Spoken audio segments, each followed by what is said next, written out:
Hey guys and gals, today I'll be talking about a giallo, and I love talking about giallo movies, by the way, when it comes to the horror genre.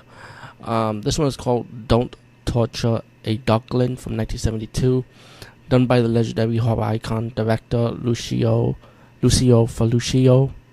I hope I'm saying that name right. I keep on saying that because I'm bad with names. But this has to be one of the. I mean, there's a slew of giallo movies I have reviewed. A slew of them I have watched, and there've been a lot of good ones. I'm gonna be honest with you. And the good thing with giallos is that you always want to know who the killer is, and it's always the one that always like the least you unexpected. You know what I'm saying? If you watch movies like this all the time, you can probably figure out who the killer is. But again, it's always the least you unexpected, and that's what's so good about giallo movies.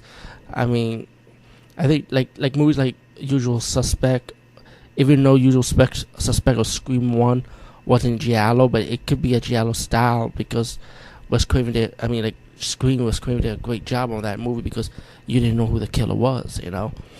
And that's the beautiful thing about giallos. It's like you don't know who the killer is.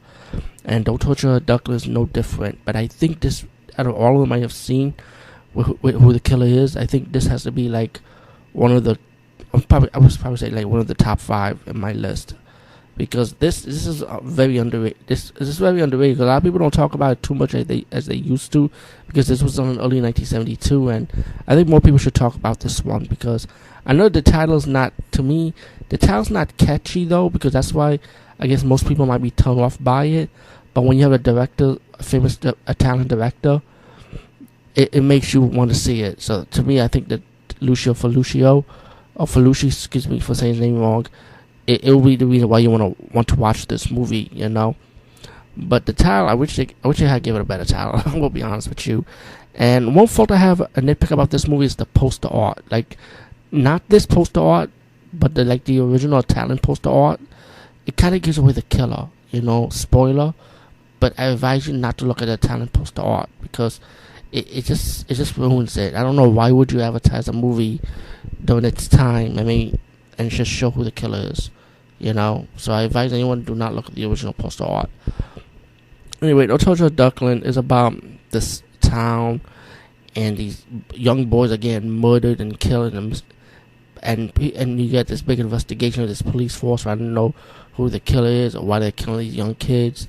You got cast of characters, of course, just like any other giallo, like who the killer is. If that person's the killer, you got like a witch woman, you got this rich girl, you got a reporter, you know, you got a slew of people that it kind of like trying to make you guess like if that person's the killer, or if this person is if it, like you might think it's the obvious, but it's really not. Then you be wondering, is that person the killer?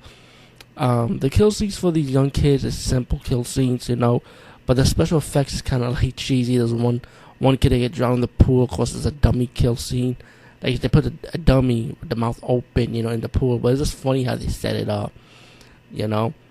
The soundtrack for this movie is really good. There's one scene that kind of offends me, you know, when the townspeople want to take justice in their own hand of the person they think they killed these kids, and the way this person got accused, you know, it's kind of, I don't want to spoil that scene for you. Who gets that beaten? It was just so emotional to me. It was like it pissed me off, you know, the way they did it. It's like, how dare you do that to that person, pretty much, you know. You're not even sure, you don't got no proof, you know what I'm saying. But yeah, it kind of offends me though. But yeah, it's one of those. See, that's what you gotta like with Italian movies. They usually put scenes that will like make you cringe or pissed off or something, you know. So that's how good Italian movies are. But besides that, of course, without spoiling no ending, I don't want to spoil it. But you find out who the killer is, of course, when you get towards the end, and you find out the reason why the killer do what the killer wants to do, you know. All in all, Don't Torture a Duckling. I mean, I know the title's like a turn off, but I say definitely check it out. Give it a chance. Anyway, peace, guys. See you later.